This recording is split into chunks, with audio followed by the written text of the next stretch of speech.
Bakunzi ba Radio Maria Burundi, ijwi ry'Imana iwacu, ijwi ry'Imana iwanyu, mwebwe mwese mutwumviriza mu Burundi no kw'isi yose, ndabaramukije amahoro ya Kristo. Uyu munsi turi ku munsi wa gatandatu igenekerezo ya 22 Myandagaro 2026. Turahimbaza twibuka Bikira Mariya Mugabekazi, umwamikazi. Twumvirize rero ijambo ry'Imana dukura mu gitabo c'umuhanuzi Ezekiyeli, igabane ca 47 akarongo ka mbere gushika ku gatandatu. Izaburi igitsa ni izaburi ya 84 litubwibutsa riti ubu ninahazwa bw'umukama buzovyagira kw'isi. Inkuru nziza n'inkuru za Yezu Kristo nkuko tushikirizwa na Matayo Mweranda, ikigabane ca 43 akarongo ka mbere gushika ku 11. Iyo nkuru nziza iriko irasaba ko twokwirinda ubwiyorobetsi, ariko tugashira imbere ukwicisha bugufi mu gufasha bene wacu. Turi kumwe na Patiri Jean Dieudonné Ndaboroheye, umisionari umusaviriano arangura ubutumwa mu gihugu ca Brezil. Yaga mukama umusavyi wawe aguteze yompi. Ivyo dusoma mu gitabo c'umuhanuzi Ezekiyeli. Umumarayika w'umukama anjana ku kirimba c'isengero co mu buseruko, njambona ubu ninahazwa bw'umukama buriko buraza buvuye mu buseruko. Umuririmo wabwo wasa n'amasumo y'amazi menshi, kandi isi yasayanganishwa n'ubwo buninahazwa. Ivyambonekeye biranyibutsa ivyo nari nabonye aho naza mu gihe igisagara catikira, n'ivyo nari nabonye ku ruzi rwa Kebari, maze nikubita hasi nubamye. Ubu ninahazwa bw'umukama bwinjira mu ngoro buciye mu kirimba co mu buseruko. Mutima aranterura anshikana ku kibuga c'imbere, mbona ingoro yuzuye ubuninahazwa bw'umukama. Maze numva uwumbarira ari mu ngoro, umumarayika w'umukama ahagaze iruhande yanje. Iryo jwi rivuga riti, mwana w'umuntu, ngiki ikibanza c'uruvyagiro rwanje, aho nkunda guhagarara, naho nzobana n'abana b'Isirayeli, ndi hagati muri bo mu myaka yose. Iryo ni ijambo ry'umukama.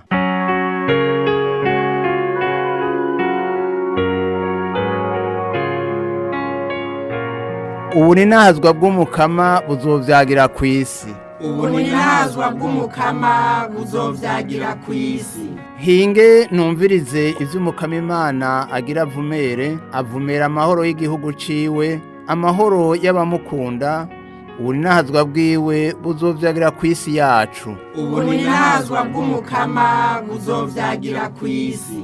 Urukundo n'agatima k'ibanga bigendane, amahoro n'ubutungane bihane ikaze, umudahemuka amanuke ava mu ijuru. Ubu ninahazwa bw'umukama buzovyagira kw'isi. Umukama niyaduha ingabirano ziwe, isi izoca irondoka, ubutungane buzomuja imbere, amahoro nayo amuherekeze. Ubu ninahazwa bw'umukama buzovyagira kw'isi.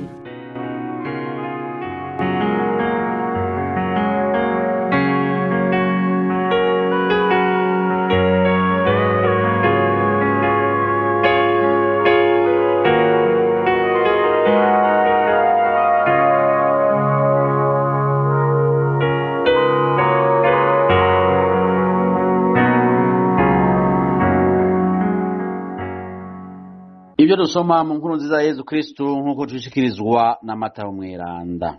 Muri ya misi Yezu araheza abwira ishengero n'abigishwa biwe ati, abanditsi n'abafarizayo bari mu cicaro ca Musa.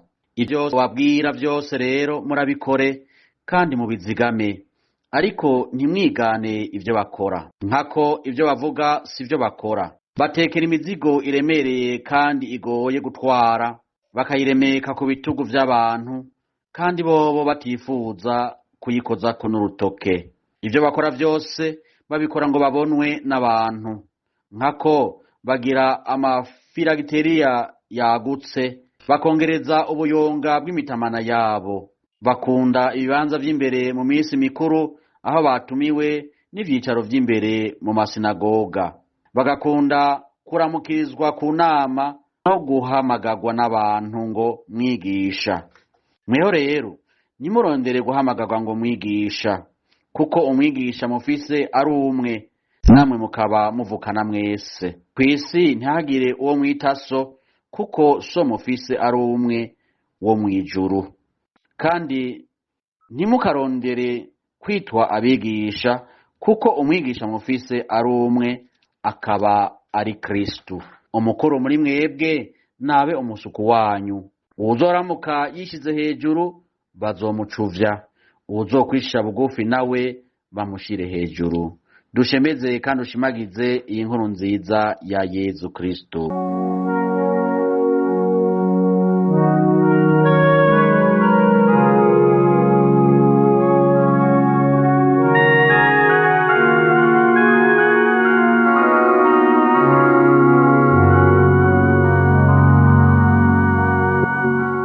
Bakunzi ba Radio Maria Burundi, ijwi ry'Imana iwacu, ijwi ry'Imana iwanyu, mwebwe mwese mutwumviriza mu Burundi no kw'isi yose, ndasubire kubaramutsa amahoro ya Kristo. Uyu munsi ijambo ry'Imana ritumurikira mu bintu bitatu. Ubwa mbere, kwakira Imana mu mutima w'umuntu.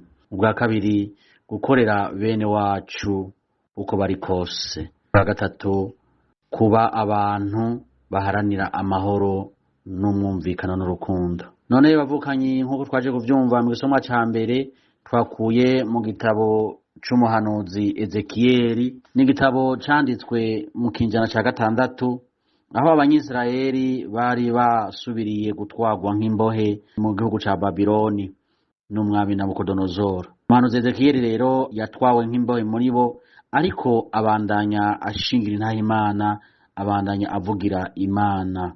Ntivyoroshe kumera nk'umuhanuzi Ezekiyeli ari muri izo ngorane, aho Yerusalemu yari yasambuwe, igisengero c'Yerusalemu cahumanijwe, eka igihugu c'Imana gihura n'ingorane nyinshi n'amakuba menshi ajanye n'ubuzima bw'ico gihugu nyene, cane cane mu bijanye n'ivya politiki canke n'ivyo gusenga. Ibijanye n'ivy'Imana vyose vyarahungabanye, bose barahungabanye. Igihugu c'Imana rero niho cibaza kiti, mbega umukama Imana yacu iracari kumwe natwe, iracari hagati yacu? Ivyo rero abantu benshi birashobora kudushikira mu buzima bwacu bavukanye, igihe duhurana n'amakuba n'amayoberane tutategera, tukibaza tuti mbega Imana turacari kumwe, iracadukunda, ni kubera iki ireka ivyo? Umuhanuzi Ezekiyeli rero muri ico gihe niho yaheza akabonekerwa n'umukama, agaheza agashingira intahe Imana, avuga ati, mbona amazi yiburuka ava munsi y'urwinjiriro rw'ingoro amaja mu buseruko. Ivyo rero umuhanuzi Ezekiyeli abona ni Imana iriko iramwiyereka kugira ngo imwereke yuko umukama ari kumwe nawe n'ico gihugu cayo. Amazi ngo agenda yiyongera ava ku kirenge c'ijisho nk'uko twavyumvise, araduga buke buke gushika aramurengera, rucika uruzi uko arengana isitadi imetero 1000, niko novyita. Maze rero amazi araba menshi, ariko ivyo byose bikagira ico bisiguye mu buzima bw'igihugu c'Isirayeli. Ariko uko amazi yongera niko ubuzima bugaruka. Aho amazi ari, turazi yuko tuvuga tuti amazi n'ubuzima. None rero nk'uko twavyumvise mu gitabo c'umuhanuzi Ezekiyeli kigabane ca 47:9, niho umuhanuzi asemera avuga ati, none rero ibintu byose bifise ubuzima binyagara aho biri hose, aho urwo ruzi ruzoshika hose bizobaho. Ayo mazi arasigura vyinshi mu buzima bw'igihugu c'Isirayeli. Arerekana ko ubuzima bushasha buri mu Mana, ubuzima bushasha buri mu Mana, kandi Imana ishaka guha ubwo buzima igihugu cayo. Ahari akabonge, Imana irahashira umwizero, irahashira ubuzima. Ahari ubugumba, ubumuga, Imana irahashira ubukomezi. Niho rero twumva twavyumvise mu gisomwa c'Izaburi. Izaburi twumvise ya 84 iheze kavuga ati, ubunehazwa bw'umukama buzovyagira kw'isi, ubunehazwa bw'umukama buzovyagira kw'isi. Iri jambo iratumurikira gose bavukanyi, igihe Imana yakiriwe, igihe tumenya ko Imana iri kumwe natwe, nk'uko Matayo 10 twibutsa ati, nanje ndi kumwe namwe ubutakibavirira. Igihe Imana iri kumwe natwe ubutakituvirira mu buzima bwacu, turagira amahoro, nk'uko ibiterwa kumbure bigira amahoro birose ayo mazi abeshaho, abantu barose ayo mazi abeshaho. Natwe iri zaburi yadutumira abavukanyi kwakira iryo soko ry'ubuzima mu mitima yacu. Iryo soko ry'ubunahazwa bw'umukama buzojagira ku isi mu mitima yacu. Iryo soko ry'ubunahazwa bw'imyaka n'imyaka tukaryakira mu mitima yacu, maze tugakomeza ukwemera mu buzima bwacu, ukwemera gukomeye, ukwemera kwinahava nk'uko twavyumvise muri Zaburi. Umukama aradusaba kugira ngo mu buzima bwacu tutokwiyugara, ahubwo twokwiyugurura kubera ukwemera kwacu, tukakira abandi. Uko kwemera kuduhindura mu buzima bwacu bikadufasha natwe gutanga ubuzima, guha amahoro abandi, guha ikigongo abandi, guha umwizero bene wacu. Niko rero nk'uko umuhanuzi Ezekiel bitwigisha,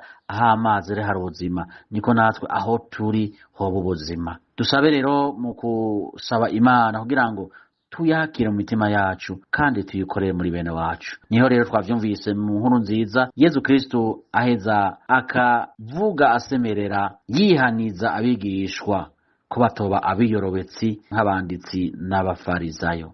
Nkako ivyo bavuga sivyo bakora, niko Yezu avuga ati ivyo bavuga sivyo bakora. Nani majambo twumvise Yezu Kristo avuga yigisha abigishwa biwe kandi yongera atwigisha. Ngo muri ya misi Yezu yabari ishengero n'abigishwa biwe ati, abigishwa n'abafarizayo bari mu cicaro ca Musa, ivyo boshobora kubabwira vyose rero murabikore mugere ku mubizigame, yamara ntimubigane mu vyo bakora, kuko ivyo bavuga atari vyo bakora. Ngo bazigira abantu ku mizigo badashobora. Mve yemwe, iryo jambo ritunyure. Ngo ivyo bakora vyose babikora ngo babonwe. Mweho umwigisha wanyu n'umwe kandi namwe muvukana mwese. Ayo majambo atunyure nk'uko Yezu Kristo atwigisha avuga ati mweho umwigisha wanyu n'umwe kandi muvukana mwese. Yezu arabandanya avuga ati muvukana mwese, mufise dawe umwe. Mufise dawe umwe. Ngo umukuru muri mwebwe nabo musuku w'abandi. Ayo majambo aratwigisha cyane mu buzima bwacu muri gihe ca none. Yego, umukuru muri mwebwe nabo musuku w'abandi. Umwigisha mufise n'umwe kw'isi, ntihagire uwo mwitaso, kuko so mufise ari umwe wo mw'ijuru, namwe muvukana mwese. Umuvyeyi wacu Guido Maria Comfort yatanguje umuryango wo mu missionnaire w'Abasaveriyano nk'uko yabitwigishije, maze turangwe n'iryo teka nako karanga dusigana ati ese yomenyekana kandi agakundwa na bose, Yezu Kristo umukama wacu. Nimuhorane umukama. Nimwumvirize ijwi ryanje, nzabimba